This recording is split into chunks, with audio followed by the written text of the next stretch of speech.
Wow, அருமையான task, super task. இந்த மாதிரி ஒரு டாஸ்க் தான் நம்ம எதிர்பார்க்கிறோம்.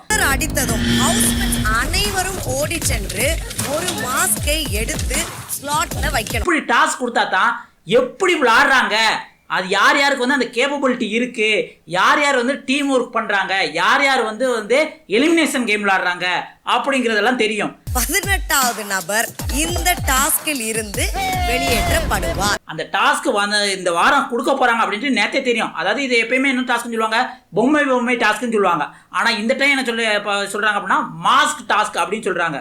மாஸ்க் கார்டன் ஏரியால 18 மாஸ்க் இருக்கும், ஆனா வால்ல 17 ஸ்லாட்ஸ் தான் இருக்கும். இது எப்படி இருக்கும் அப்படின்னு பாத்தீங்க அப்படின்னம்னா 18 பொம்மைகள். இப்போ 18 மெம்பர் வீட்டுக்குள்ள இருக்காங்களா, 18 பொம்மைகள். அதுக்கு முன்னாடி இன்னொரு விஷயம் சொல்லிக்கிறேன். இந்த டாஸ்க்கு, இந்த ப்ரொமோ இருக்குல்ல, இதை நம்பிடாதீங்க. இதுல பல குழப்பங்கள் இருக்கு. அது என்னங்கிறத முக்கியமா 5 குழப்பங்கள் இருக்கு. அந்த 5 குழப்பங்களை பார்க்குற நம்மளை கன்ஃபியூஸ் பண்ணுறதுக்காக அதை என்ன வந்து நான் கடைசியாக சொல்கிறேன். அதுக்கு முன்னாடி இந்த டாஸ்க் என்ன, எப்படி விளாடுவாங்கிறத நான் சொல்லிடுறேன்.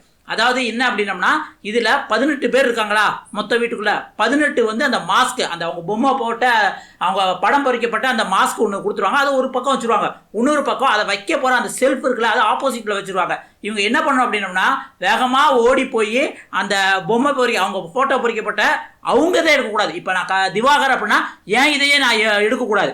நான் வந்து என்னோட ஃப்ரெண்டு யாரை காப்பாற்ற போகிறேன், நான் பார்வதியை காப்பாற்ற போகிறேன் அப்படின்னா பார்வதி ஃபோட்டோ எடுத்துகிட்டு போய் இவன் வைக்கணும். சரியா?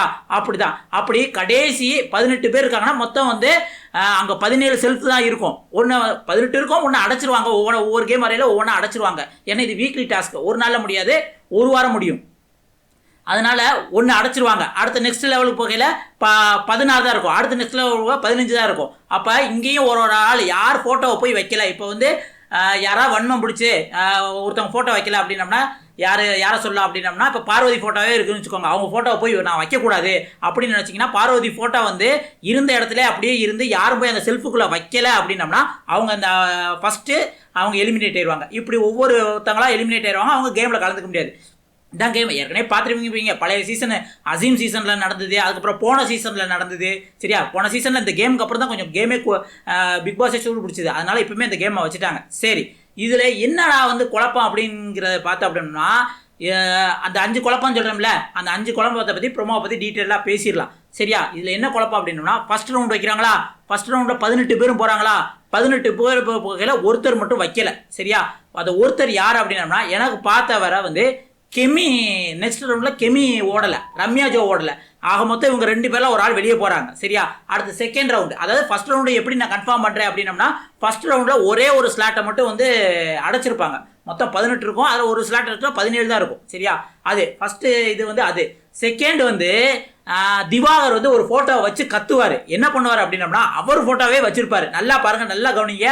அந்த இடத்துல வேற யாரும் முடியல, மற்ற 2 இடத்துல வந்து 2 ஃபோட்டோ வச்சிருப்பாங்க. திவாகர் அந்த ஃபோட்டோ கொண்டு போய் அவர் தான் வச்சிருப்பாரு. நல்லா ஒரு ஸ்லோ பண்ணி பாருங்க. வச்சுட்டு ஏ அப்படின்னு கத்துவார். அவர் ஃபோட்டோவே அவர் எடுக்கக்கூடாது. இந்த ரூல்ஸ் பிரகாரம் அவர் ஃபோட்டோவங்க அவங்கள எடுத்தாங்க அப்படின்னம்னா அது வந்து ஃபவுல் கேம். சரியா? மறுபடியும் கேம் ஆரம்பிப்பாங்க. அது ஒன்று. அடுத்து வந்து நான் வந்து செகண்ட் ரவுண்டில் வந்து எல்லாருமே போய் வைப்பாங்கன்னா யார் அப்படின்னா எஃப்ஜே வந்து போய் வச்சிருவாப்ல. ஆனால் ஃபஸ்ட் ரவுண்ட்லேயே இன்னொரு இதை காமிக்கும் போது என்ன அப்படின்னா, எஃப்ஜே வந்து கையில் ஒரு அந்த மாஸ்கை வச்சிருப்பாரு. அப்படின்னா என்ன அர்த்தம் அப்படின்னா, ஃபஸ்ட் ரவுண்டே 2 டைம் நடந்திருக்கோம், ஏதோ புரியாத மாதிரி வந்து 2 டைம்.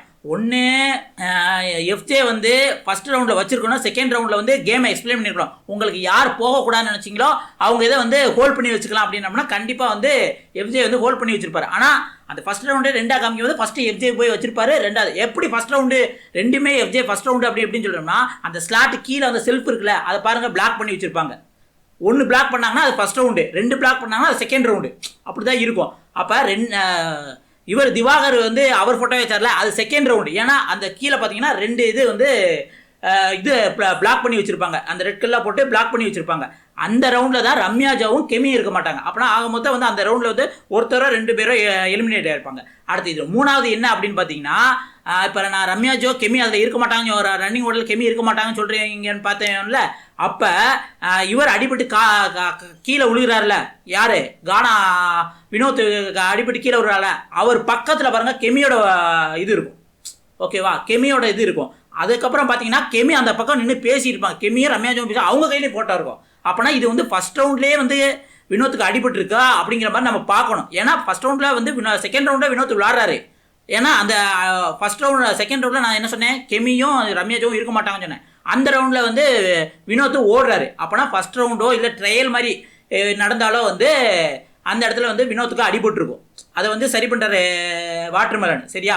இதனால வந்து இது வந்து சரியான எடிட்டிங்கை வந்து இந்த ப்ரொமோ கொடுக்கல. நம்மளை கன்ஃபியூஸ் பண்ணுறதுக்காக வந்து ஒரு 3-4 ரவுண்டை எடுத்து வச்சு அதை கட் பண்ணி மிக்ஸ் பண்ணி போட்டிருக்காங்க. தவிர வந்து இதை வச்சு யாருமே டிசிஷன் பண்ண முடியாது இந்த கேம் இப்படி தான் போகும் அப்படின்ட்டு எனக்கு தோணுது. அப்படிதான்.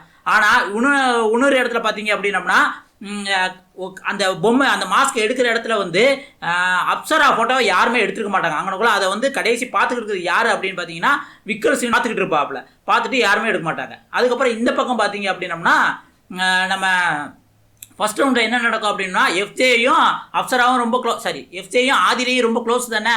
ஆதிரைய ஃபோட்டோவை தான் எஃப்ஜே ஃபஸ்ட்டு வச்சுருப்பாப்புல. அதுக்கப்புறம் வந்து ஆதிரை வந்து யாரோ ஒரு ஃபோட்டோ ஹோல்ட் பண்ணுறாங்க. கண்டிப்பாக வந்து பார்வதி ஃபோட்டோவாக தான் இருக்கும்னு நான் நினைக்கிறேன். ஒன்று பார்வதி ஃபோட்டோவாக இருக்கும், இல்லைனா வந்து வாட்டர்மெலன் ஃபோட்டோவாக இருக்கும். சரியா? ஆனால் அதுக்கு முன்னாடி ரவுண்டில் தான் வாட்டர்மெலன் தன்னோட ஃபோட்டோவை போய் வச்சுருப்பார். அதனால் இது வந்து மறுபடியும் ரிப்பீட் ஆகும். ஏன்னா போன சீசனில் இதே தான் நடந்தது. பயங்கரமாக சண்டை போடுற தர்சியாலாம் பயங்கரமாக சண்டை போடுற மாதிரி அந்த மாதிரி பண்ணிக்கிருந்தாங்க. கடைசியில் பார்த்தோம்னா அந்த கேமே கிடையாது, மறுபடியும் ஃபஸ்ட் வந்து ஆரம்பிக்கிறாங்க அப்படிங்கிற மாதிரி சொல்லிடுவாங்க. இப்பயும் அதே மாதிரி தான் நடந்திருக்குன்னு எனக்கு தோணுது.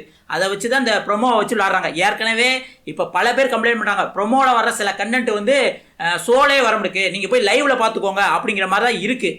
சரியா? அதனால இந்த ப்ரொமோவை நம்பி நம்ம எதுவும் பேச வேண்டாம். இருந்தாலும் ப்ரொமோ எக்ஸ்பிளைன் பண்ணல இவ்வளோ தான் நம்மளுக்கு நடந்திருக்கு. இதை தவிர வந்து ப்ரொமோவில் நீங்கள் வேறு என்ன கண்டுபிடிச்சிருக்கீங்க அப்படிங்கிறத கமெண்ட்டில் சொல்லுங்கள். அதையும் நம்ம டிஸ்கஸ் பண்ணலாம். அதுக்கப்புறம் இந்த ரவுண்டில் வந்து யார் விளையாடவே கூடாது அப்படிங்கிறதையும் நீங்கள் சொல்லுங்கள். அதுக்கப்புறம் முக்கியமான ஒரு விஷயம் வந்து சொல்ல மறந்துட்டேன். முக்கியமாக இந்த ரவுண்டு வச்சதுக்கு காரணமே வந்து விஜய் பார்வதி தான்.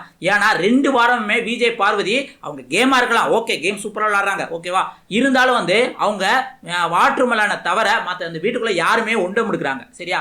அப்படி இருக்கையில் உங்களை காப்பாற்றணும்னா ஃபேமிலி சப்போர்ட், அதாவது ஃப்ரெண்ட்ஸு, அதாவது ஹவுஸ்மேட்ஸோட சப்போர்ட் உங்களுக்கு வேணும். அப்படி தேவை இருந்தால் தான் இந்த கேமை நீங்கள் நீடிக்க முடியும். அப்படிங்கிறதுக்கு சிறந்த எக்ஸாம்பிள் வந்து இந்த கேமு. சரியா? அதனால வந்து பார்வதிக்கு புரியுதுக்காக இந்த கேம் வச்சிருக்கலாம்.